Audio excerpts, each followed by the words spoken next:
Hello বন্ধুরা, আশা করি তোমরা সবাই ভালো আছো। তো আজকের ভিডিওয়ে কিন্তু আলোচনা হবে যুবশক্তি প্রকল্প নিয়ে। তো যুবশক্তি প্রকল্পের টাকা কারা কারা পাবে সেই বিষয়ে কিন্তু ভিডিওটি বানানো হয়েছে। তো মাননীয় মুখ্যমন্ত্রী শুভেন্দু অধিকারী কিন্তু বলে দিয়েছেন যে যারা মাসে 1 লাখ টাকার বেশি, মানে যেসব ফ্যামিলি মাসে 1 লাখ টাকার বেশি ইনকাম করে, তারা কিন্তু যুবশক্তির টাকা পাবে না। বছরে 12 লাখ টাকার উপরে, মানে যারা ইনকাম ট্যাক্সের আওতায় আসছে তারা কিন্তু যুবশক্তির টাকা পাবে না। তো উনার মুখেই শুনে নাও কি বলতে যাচ্ছেন উনি।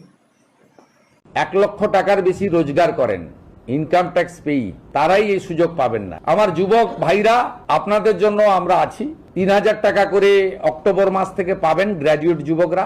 আর যারা গ্র্যাজুয়েট নন, যারা ন্যূনতম শিক্ষা বা একটা শিক্ষা নিয়েছেন, তার পূর্ণাঙ্গ গাইডলাইন আমরা বের করব, তারা 2,000 টাকা করে পাবেন।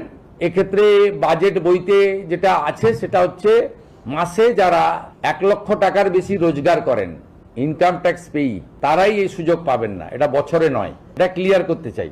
অর্থাৎ যাদের পরিবার মাসে 1 লক্ষ টাকা করে রোজগার করেন, তারা তো ইনকাম ট্যাক্স ছাড় আছে আপ টু 1 লাখ। 1 লাখের উপরে ইনকাম ট্যাক্স দিতে হয়। আপনারাও আমাদের সঙ্গে একমত হবেন, 1 লক্ষ টাকা যে পরিবারের রোজগার আছে তার নিশ্চয়ই এই ভরসা স্কিম নেওয়ার দরকার হবে না। সেটাই বলা হয়েছে। এটা কিন্তু বাৎসরিক ইনকামের ক্ষেত্রে প্রযোজ্য হচ্ছে না।